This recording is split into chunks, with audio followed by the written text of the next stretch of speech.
London, summer of 1973.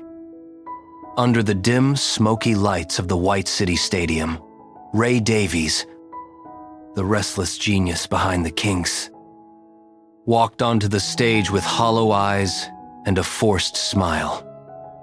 Moments later, before thousands of cheering fans, he would collapse mid-performance after swallowing a handful of strange-colored pills just to keep himself standing.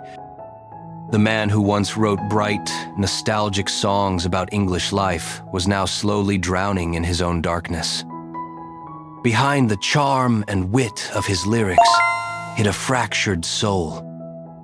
Haunted by the sudden death of his sister, a lifetime feud with his brother Dave, and a trail of doomed love affairs that left him empty. This isn't just a story about rock and fame. It's the tragedy of a man consumed by the very emotions that made him a legend. This is the untold truth of Ray Davies. Welcome to Hollywood Mysteries. Before the lights, before the fame, there was just a quiet boy growing up in North London. The seventh of 8 children in a modest, working-class family. Ray Davies was fragile, observant, and always a little out of place. His mother, Freda, was warm and loving but exhausted, stretched thin by the chaos of raising so many children. His father, Frederick, a slaughterhouse worker with a fondness for drink, was affectionate in his own erratic way. Unpredictable, emotional, and often lost in the noise of his own moods. Their home was filled with laughter, but also with volatility. In the Davies household, love and argument existed side by side. A confusing cocktail that shaped Ray's understanding of affection as something both tender and destructive. Ray's world shifted irreversibly on the 21st of June, 1957.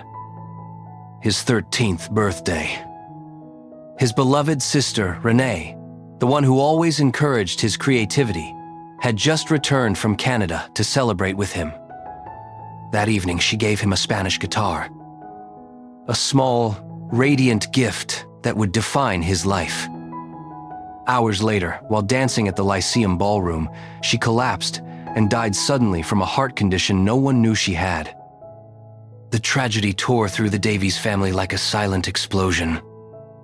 For Ray, it was more than grief. It was the birth of a wound that would never heal. He began to associate music with loss, love with departure, and celebration with catastrophe. From that night onward, Ray became both haunted and driven. He withdrew into his own head, sketching, writing, listening to the faint hum of the radio late into the night. His teachers called him dreamy, but it was more than that. He was building an inner world to survive the outer one. The laughter of his sisters became echoes in his songs. The tension between his parents, the unspoken rhythm of his melodies. When Ray discovered skiffle and early rock and roll, it wasn't rebellion. It was refuge. The sound of Elvis Presley and Chuck Berry gave him structure, rhythm, purpose. But beneath every chord, he carried the guilt of his sister's death. The belief that fate had exchanged her heartbeat for his. He once admitted in an interview, music became my way of speaking to her. That confession, understated and poetic, reveals everything. By the early 1962, Ray was attending art school, a place filled with eccentric minds and radical ideas. But even there, he remained emotionally distant. He painted loneliness. He wrote about people who never fit in. His sensitivity, his greatest gift, was also his curse. He saw too much, felt too deeply, and struggled to contain it. Friends later described him as a mirror that reflected everyone else's pain but couldn't recognize his own. It does not be a. Then came Dave Davies, his younger brother. Wild, impulsive, electric. Where Ray was introspective, Dave was pure chaos. Their chemistry was magnetic and dangerous. Dave represented everything Ray feared and admired: freedom, rebellion, destruction. Together they would build the Kinks, but their partnership was never just musical. It was psychological warfare wrapped in melody. From their earliest rehearsals, the clash of personalities was unmistakable. Dave mocking Ray's control, Ray resenting Dave's recklessness. The seeds of both success and tragedy were already sown. Yet even amid the fights, Ray's songwriting flourished. The themes that would define his career: nostalgia, alienation, class, regret, were all born from this fractured upbringing. Songs like Waterloo Sunset and Dead End Street were not just portraits of British life, they were encrypted fragments of his own family history. Every lyric was a conversation with ghosts: his sister Renee, his mother's resilience, his father's unpredictable love, his brother's fury. By the time fame came, Ray Davies was already a man at war with himself, torn between the boy who lost his sister and the artist trying to immortalize her. To the world, he was witty and ironic, the chronicler of English suburbia. But deep down, he remained that 13-year-old boy, clutching a guitar that had become both a weapon and a memorial.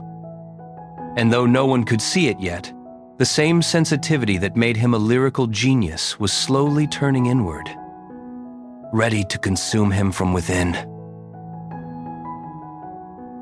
The world of the Kinks didn't explode.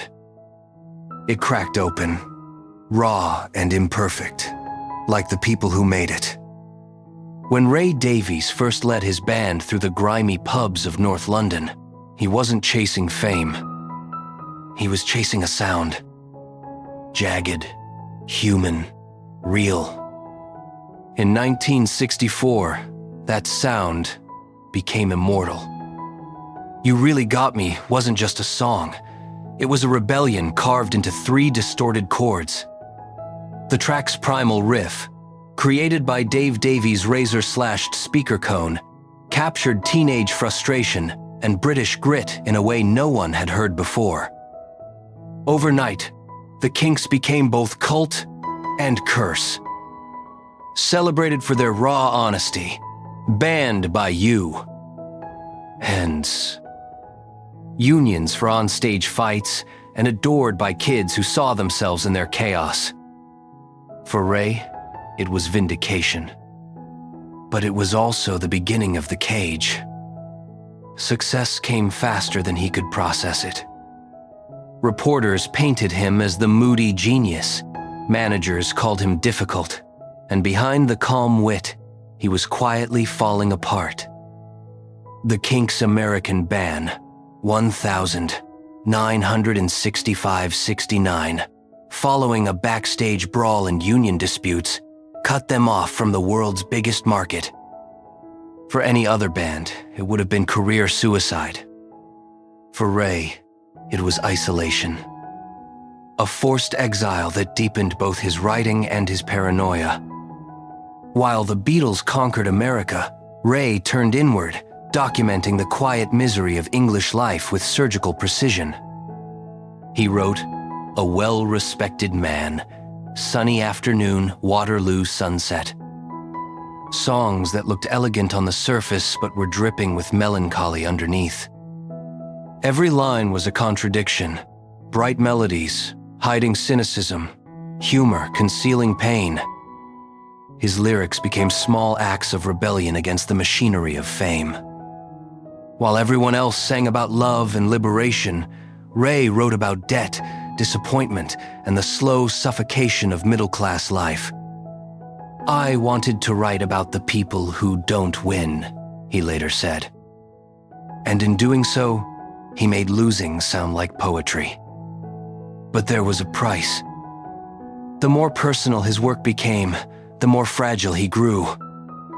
He pushed his band mercilessly, demanded endless revisions, and clashed with producers, promoters, and even his own blood. The fight with Dave turned violent. At one show in Cardiff, a microphone stand flew through the air. At another, fists followed insults. Ray's obsessive perfectionism collided with Dave's volatility like a storm that never ended. Their relationship, symbiotic yet toxic, was now the engine and the poison of the Kinks. In 1969, Ray crafted Arthur, or The Decline and Fall of the British Empire, an ambitious concept album that critics adored but fans didn't understand. The commercial slump that followed cut deep. Ray began drinking heavily, sleeping less, drifting into spells of depression. Yet even as he unraveled, his pen grew sharper.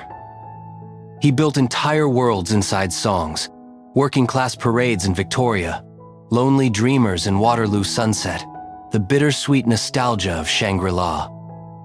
His lyrics stopped being commentary. They became confession.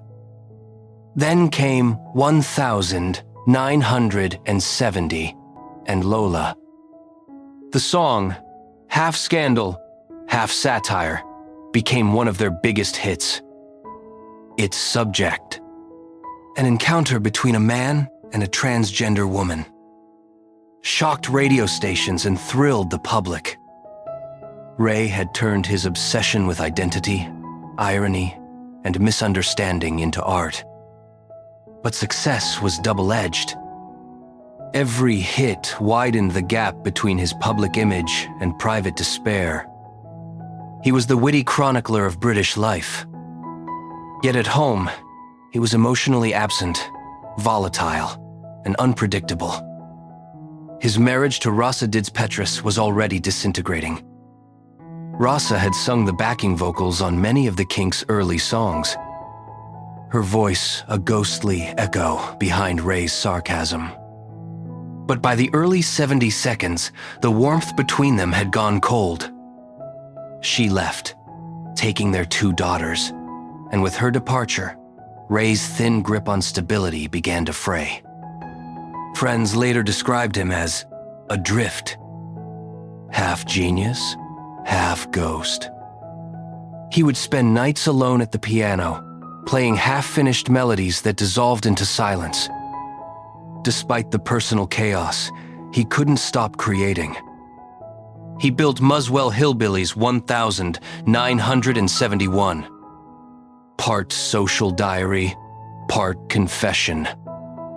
A love letter to his North London roots and a warning about the modernization that was erasing them. Critics hailed it as one of his finest works, but the commercial world barely noticed. Ray was starting to believe he was being punished for his honesty. He once said, "The more truthful I became, the smaller the audience got. As I'm Gonzaga way, I'm don't way." As the early 1970 seconds unfolded, Ray's sense of isolation turned into obsession. He micromanaged everything, the stage sets, the artwork, the interviews. He wanted control, but control was the one thing slipping through his fingers. During tours, he'd oscillate between manic energy and absolute withdrawal. Some nights performing with wild intensity, others barely able to speak. Band members noticed the pills, the strange mood swings, the sense that Ray was living somewhere between brilliance and breakdown. Yet on stage, he transformed that chaos into theater. The world saw a man brimming with charisma, strutting, smirking, mocking himself and his audience. They laughed at the satire, but few realized they were watching a man unravel in real time. Each performance was an exorcism, humor, masking, panic, swagger concealing despair. By 1973, Ray Davies stood at the peak of his career and the edge of collapse. The Kinks had survived bans, battles, and breakdowns, but their leader was quietly losing the fight against himself. He was exhausted, heartbroken, and dangerously unstable, yet still obsessed with creation. It was the paradox that defined him. To keep making art, he had to keep destroying himself. And soon, that destruction would spill into public view. In one of the most infamous breakdowns in rock history. The morning of the 15th of July, 1973, began like any other. The Kinks were scheduled to perform at the White City Stadium in London. A homecoming of sorts, after months of touring. But behind the scenes, Ray Davies was spiraling. His marriage to Rosa Dids-Petrus had collapsed. Letters left unanswered, phone calls unanswered, and then the final blow. Rosa taking their 2 daughters and flying to Lithuania to be with her family. Ray, already frayed from exhaustion and depression, was pushed into emotional freefall. Those close to him later recalled the days leading up to the concert. Ray was erratic, pacing the hotel corridors, chain-smoking, talking about quitting music altogether. He had written songs about loneliness for years, but now he was living inside one. On stage that afternoon, beneath the July heat, something inside him simply gave way. He grabbed the microphone, and before a stunned crowd, declared that he was leaving the Kinks forever. Moments later, he staggered off stage, downed a handful of pills and collapsed. It wasn't just a breakdown. It was a public unraveling, a man declaring war on himself. He survived the incident physically, but a part of him never came back. That day marked a turning point. The moment the private despair became a visible wound. In interviews afterward, Ray brushed it off, claiming it was exhaustion. But his bandmates saw the truth. The humor that once carried him had hardened into bitterness. He began oscillating between moments of warmth and inexplicable rage. The same emotional instability that fueled his songwriting now poisoned his relationships. In the years that followed, Ray tried to rebuild his life. And in doing so, entered one of the most volatile romances in rock history. When he met Chrissie Hynde, the fierce, magnetic frontwoman of the Pretenders, he found an equal. Their chemistry was instant and combustible. Both were artists, consumed by restlessness, both allergic to normality. Friends described their relationship as a storm that could never find calm. They fought, laughed, and created with the same intensity. At first, it felt like redemption. Hynde brought a spark back into his world. Someone who understood his contradictions, his fragile ego, his dark humor. They had a daughter, Natalie, in 1983, and for a brief time, it seemed Ray had found something resembling peace. But it didn't last. The same controlling tendencies that drove his art began to surface at home. Hynde, fiercely independent, refused to be contained.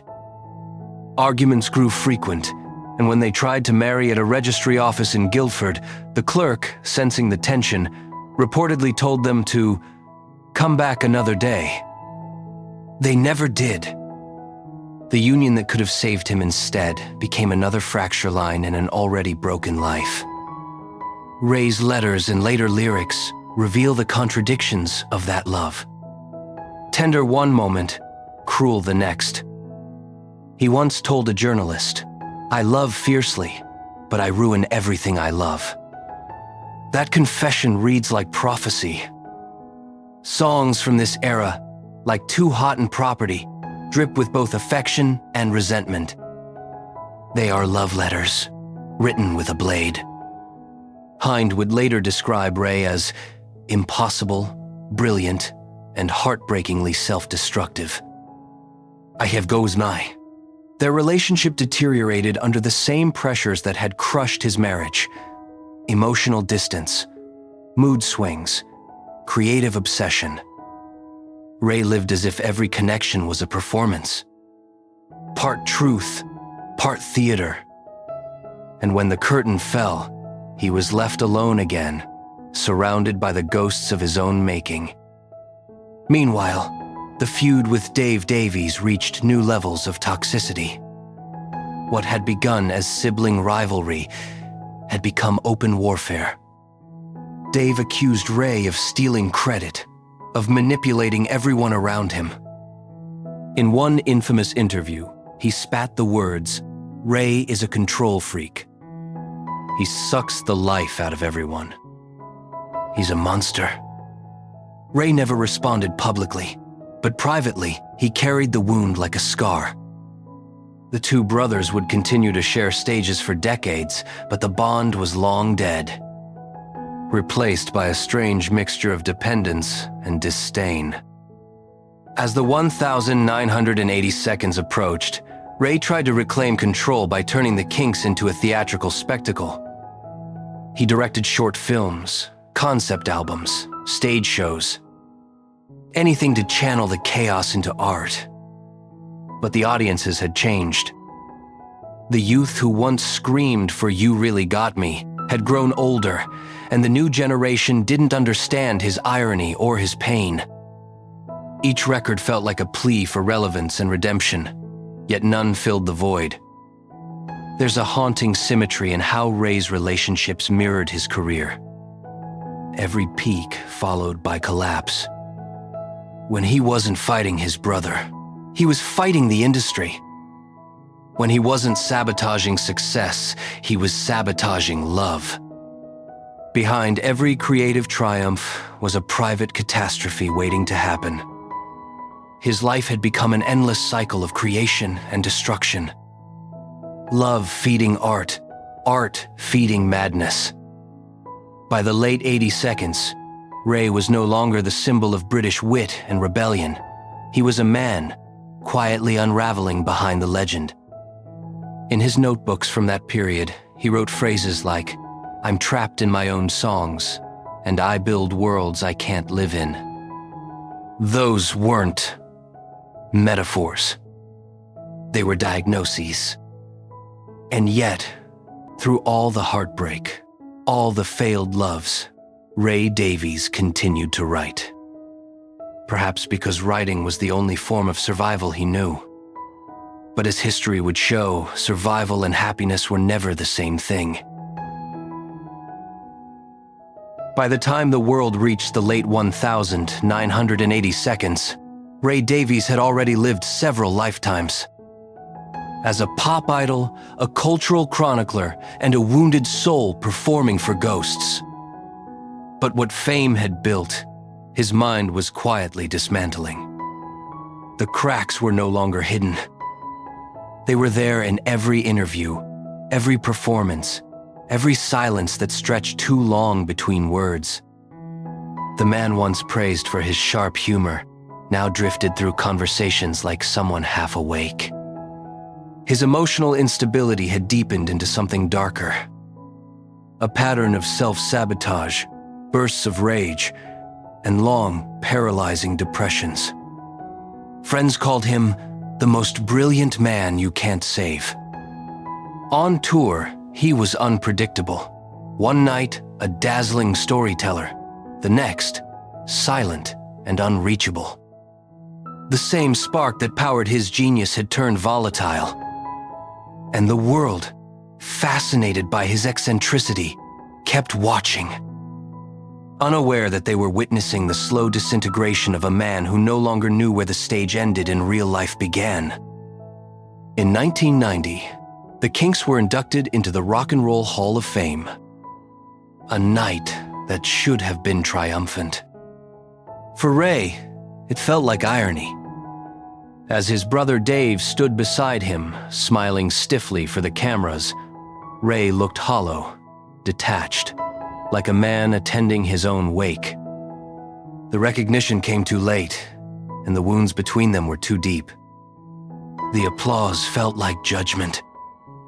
He once said, "Fame is just applause that doesn't stop, even when you've left the stage." And we could die. Behind closed doors, Ray's health was deteriorating. The drinking had increased. The pills, prescribed for anxiety and sleep, blurred his days into indistinguishable hours. He confessed later that he couldn't sleep without medication and couldn't perform without alcohol. It was a chemical stalemate, the body revolting against the mind. There were nights when he'd stare into mirrors in hotel bathrooms, watching himself fade. The sparkle that once defined him was dimming into a dull, haunted glow. Then, in 2004, tragedy found him again. This time, not on stage, but in the streets of New Orleans. While walking with his girlfriend, he witnessed a robbery. When the thief snatched her purse, Ray chased after him. Unarmed, unthinking, driven by instinct. The confrontation ended with a gunshot. The bullet tore into Ray's leg, and he fell bleeding onto the pavement. It was a senseless act, but symbolically perfect. The man who had spent his life running from pain was finally caught by it. He survived, but the incident left more than a physical scar. It forced him to confront mortality in a way even his darkest songs never had. Doctors told him the wound would take months to heal, but Ray described it differently. "It wasn't just my leg that was shot. Something inside me stopped working." The recovery period became a time of reckoning. For the first time, he spoke openly about his mental health, about depression, loneliness, and the lifelong shadow of bipolar disorder that had haunted him since childhood. "I think I was born with melancholy," he said, almost like an apology. "It's the one companion that never leaves." With Ender with 3 Stardust. It was also during these years that Ray began keeping journals. Fragments of memories, confessions, sketches of half-finished lyrics. Many of these writings would form the backbone of his autobiography, X-Ray, a strange and poetic reflection written in the third person, as if even he couldn't bear to face himself directly. In it, he described fame as a disease of the mirror, where every reflection eventually turns into a stranger. Yet somehow, in his later years, Ray found a strange sort of peace. Not in healing, but in understanding. The bitterness mellowed into introspection. He reconciled, in fragments, with Dave. The two brothers occasionally performed together again, their voices older, thinner, but still bound by something beyond choice. Blood, regret, and a mutual inability to quit. Their reunion wasn't sentimental, it was survival. Even after everything, the stage remained the only place where Ray could make sense of his life. In interviews, he began speaking of death, not with fear, but with curiosity. He joked about haunting the BBC, about being remembered as the mad Englishman who wrote songs about loneliness. But beneath the humor was resignation, the awareness that legacy and happiness rarely coexist. "I've made peace with being misunderstood," he told The Guardian in 2017. Maybe that's all artists ever do. Make peace with being slightly broken. I have this present. The irony, of course, is that the world had finally caught up to him. The lyrics that once sounded eccentric now felt prophetic. In a time when authenticity became rare, Ray Davies' vulnerability seemed almost sacred. Younger artists, from Damon Albarn to Pete Doherty, cited him as a spiritual predecessor, the man who turned suburban despair into poetry. His influence stretched across decades, quietly shaping the sound of modern British music. Still, for Ray, redemption was never total. The old ghosts lingered. The sister who died dancing, the wife who left in silence, the brother who cursed him on live television. They remained with him in dreams, in half-written songs, in the quiet hours when the applause faded and he was just a man in an empty room. He never escaped them. He learned to coexist with them. "You don't get over things," he once said softly. "You just learn to carry them differently." I have this present, and perhaps that is Ray Davies' final truth. That art was not his salvation, but his mirror. Every melody he wrote, every lyric he crafted, was a negotiation with pain. He didn't conquer it, he translated it. His genius was not born from confidence, but from fragility. From a lifelong struggle to articulate the ache of being human. When he performs now, older and quieter, there's a strange grace in his presence. The defiance is gone, replaced by something gentler. Acceptance. He smiles at the audience, and for the first time, it feels real. Not the mask of the witty cynic, not the showman's grin, but a tired man's small, grateful acknowledgement that somehow, against all odds, he's still here. Ray Davies once said, "I don't write songs to be understood. I write them to stop myself from disappearing." I have this present, and in that single sentence lies the essence of his story. A man who kept creating not to be remembered, but to survive himself. His life is not a cautionary tale, nor a tragedy. It's a map of what happens when genius and pain become indistinguishable. When art stops being performance and becomes confession. He is, and always will be, one of rock's most haunted storytellers. The man who turned his scars into symphonies. This is the tragic truth of Ray Davies. Welcome to Hollywood Mysteries.